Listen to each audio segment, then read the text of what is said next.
Assembly will hear a statement by Her Excellency Sheikh Hasina, Prime Minister of the People's Republic of Bangladesh. May I request protocol to escort Her Excellency.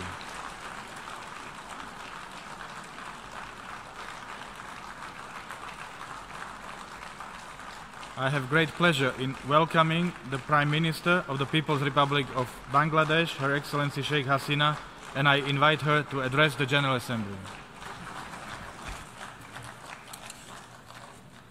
Bismillahirrahmanirrahim. Mr. President, Assalamu alaikum and good afternoon. Let me extend my heartiest felicitations on your election as President of the 72nd session of the General Assembly. My delegation assures you of our full support in discharging your priorities on people, peace, and planet.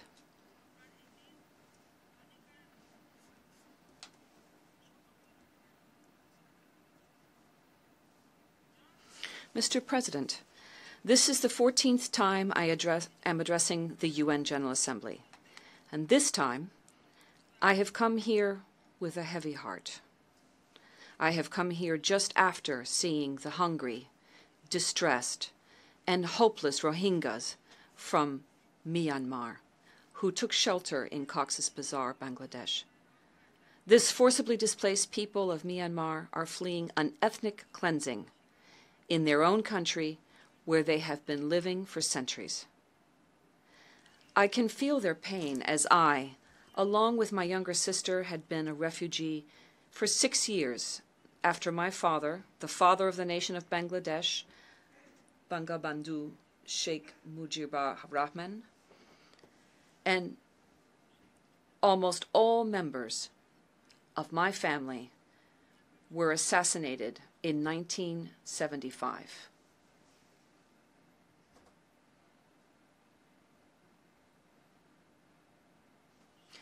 In 1974, in the first ever address of Bangladesh in this assembly, my father, Bangabandhu Sheikh Mujibur Rahman, said, "I know that the souls of our martyrs join us in pledging that the Bengali nation fully commits itself to the building of a world order in which the aspirations of all men for peace and justice will be realized."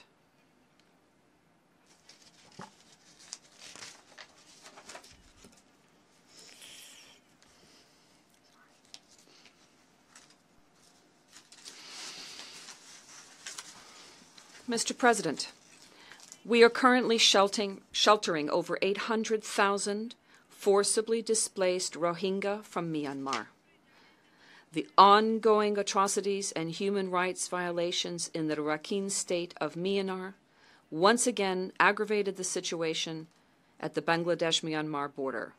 Hundreds of thousands of Rohingya from the Rakhine state are entering Bangladesh to flee violence. As estimated by the IOM, in the last 3 weeks, over 430,000 Rohingya entered Bangladesh. We are horrified to see that the Myanmar authorities are laying landmines along their stretch of the border to prevent the Rohingya from returning to Myanmar. These people must be able to return to their homeland in safety, security, and dignity. At the same time, I condemn all kinds of terrorism and violent extremism too. Our government maintains a zero-tolerance policy in this regard. I thank the members of the Security Council and also the Secretary General for their proactive attempts to stop atrocities and bring in peace and stability in the Rakhine state of Myanmar.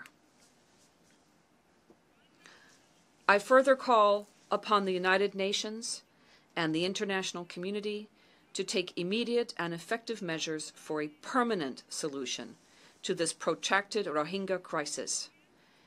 In this regard, I propose the following actions. First, Myanmar must unconditionally stop the violence and the practice of ethnic cleansing in the Rakhine State immediately and forever. Second, Secretary General of the United Nations should immediately send a fact-finding mission to Myanmar. Third, all civilians, irrespective of religion and ethnicity, must be protected in Myanmar. For that, safe zones could be created inside Myanmar under UN supervision. Fourth, ensure sustainable return of all forcibly displaced Rohingyas in Bangladesh to their homes in Myanmar. Fifth, the recommendations of Kofi Annan Commission report must be immediately implemented unconditionally and in its entirety. Mr. President, in the 1971 War of Liberation, we endured an extreme form of genocide. In the 9-month-long War of Liberation against Pakistan, 3 million innocent people were killed and more than 200,000 women were violated. The Pakistan military launched the heinous Operation Searchlight on the 25th of March, which was the beginning of the 1971 genocide. The 1971 genocide included targeted elimination of individuals on the grounds of religion, race, and political belief. The intellectuals were killed brutally. To pay homage to the victims of the genocide, our national parliament recently declared the 25th of March as Genocide Day.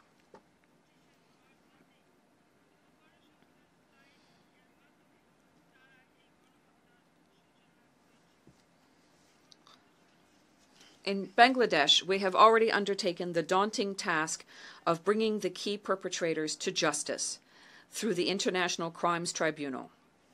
I urge the international community to take collective action to prevent recurrence of such heinous crimes anywhere, anytime. I believe recognition of past tragedies like the 1971 genocide would guide us to achieve never again. Mr. President, since our birth as a nation, we have pursued peace-centric domestic and foreign policies.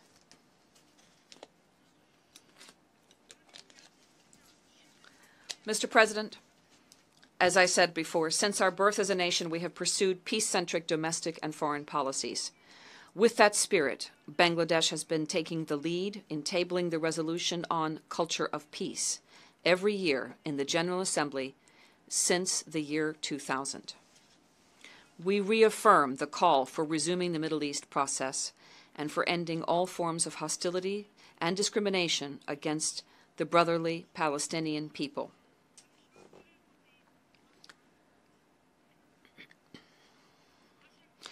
In recognition of the potential role of the UN peacebuilding architecture, we look forward to bold and innovative proposals from the Secretary General on financing for sustaining peace.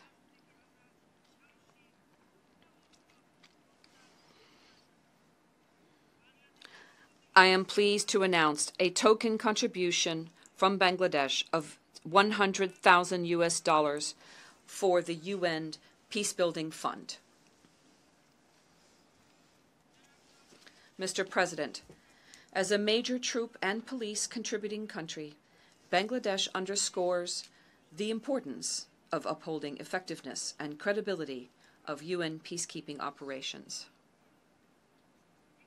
We shall maintain our own capability, readiness, remain open to further smart pledges, enhance the scope of our peacekeeping training, and deploy more female peacekeepers.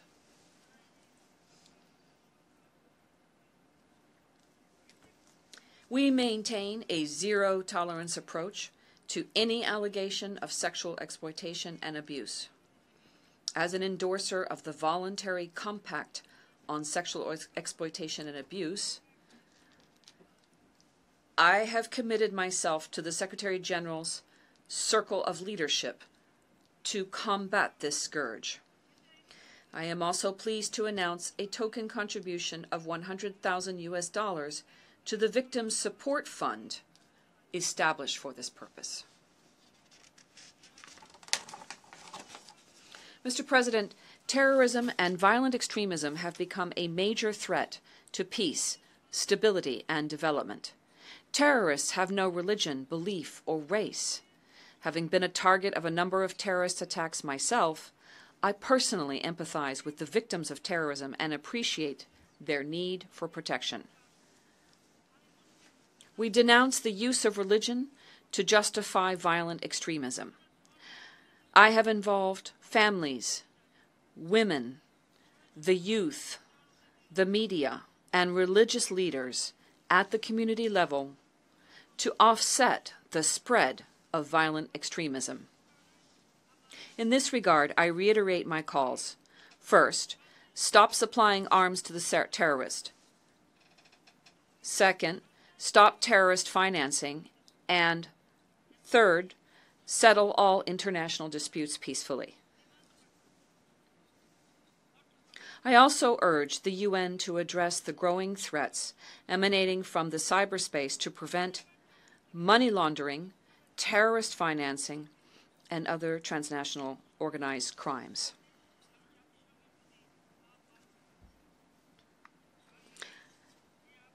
Mr. President, we believe in Bangladesh in promoting safe, orderly, and regular migration. Last year, we proposed developing a sound migration governance framework through the Global Compact on safe, orderly, and regular migration.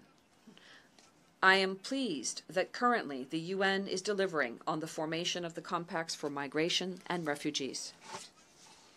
Mr. President, the Paris Climate Agreement remains our bastion of hope for climate justice.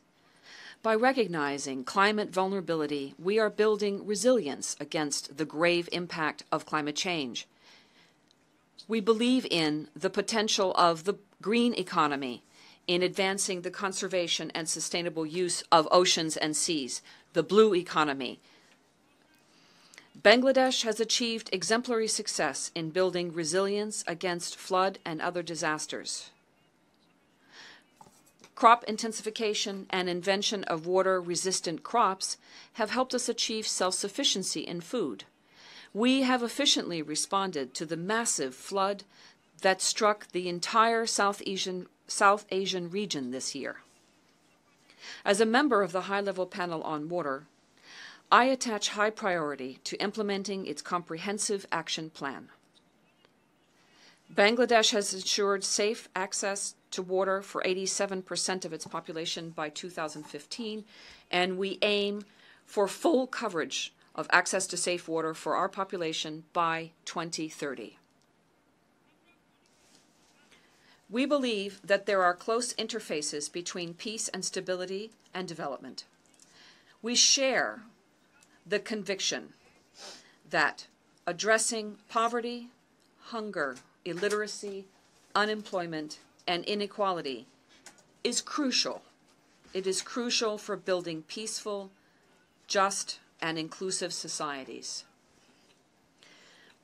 We are committed to implementing the SDGs. For that, our government has adopted the whole-of-society approach. The SDG complement our vision to transform Bangladesh into a middle-income country by 2021 and a developed one by 2041. Even before the adoption of the SDGs, we initiated unique social programs that reflect the themes of the SDGs, such as Ekti Bari, Ekti Kamar, One Household, One Farm, or the Community Clinic, Ashrayan, the Shelter Project, or Digital Bangladesh, education support, women's empowerment, education for all, the social safety net, environment protection, and investment and development. Our voluntary national review presented to the UN this year showcased our progress and commitment to achieving the SDGs.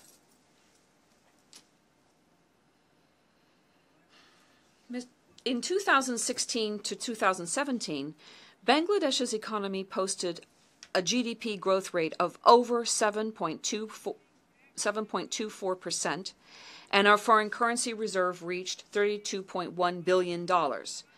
We have brought down the poverty level from 56.7% in 1991 to 23.2% today. Our per capita income is expected to grow to $1,602 by the end of the current fiscal year. It was only $543 in the year 2005 to 2006. Our life expectancy increased to almost 72 years. These figures, indeed, are indications of our inclusive development, in which no citizen is left behind. To ensure inclusive growth, promote investment and employment opportunities for all, we have taken the initiative of developing 100 special economic zones around the country. Our extensive social safety network measures give coverage to many vulnerable segments of our population, including elderly people, persons with disabilities, victims of domestic violence, and vulnerable mothers under economic hardship. Special emphasis has been placed on unlocking the potentials of physically challenged children and people. 103 service and care centers, along with 32 mobile therapy vans, attend to the needs of persons with disabilities, including those affected by autism. 18,500 community health clinics are being complemented by medical services through the use of mobile phones and web cameras in districts and sub-districts. There is now a public primary school in every village of the country. 38,331 educational institutions have been equipped with digital laboratories and multimedia classrooms. Special emphasis is being given on promoting technical and vocational education and training for young people.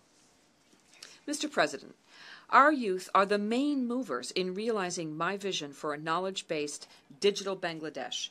We are working towards creating an environment to allow them to pursue transformative education, find decent jobs, and turn into truly global citizens.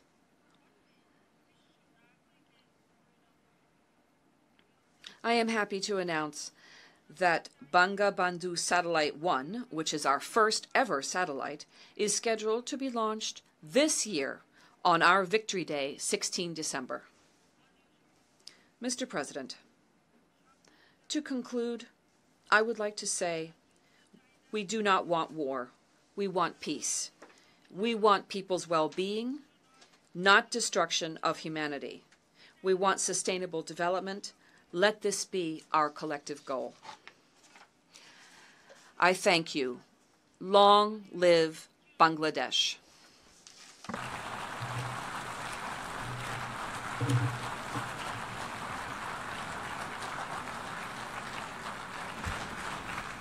On behalf of the General Assembly, I wish to thank the Prime Minister of the People's Republic of Bangladesh for the statement just made, and I request the protocol to escort Her Excellency.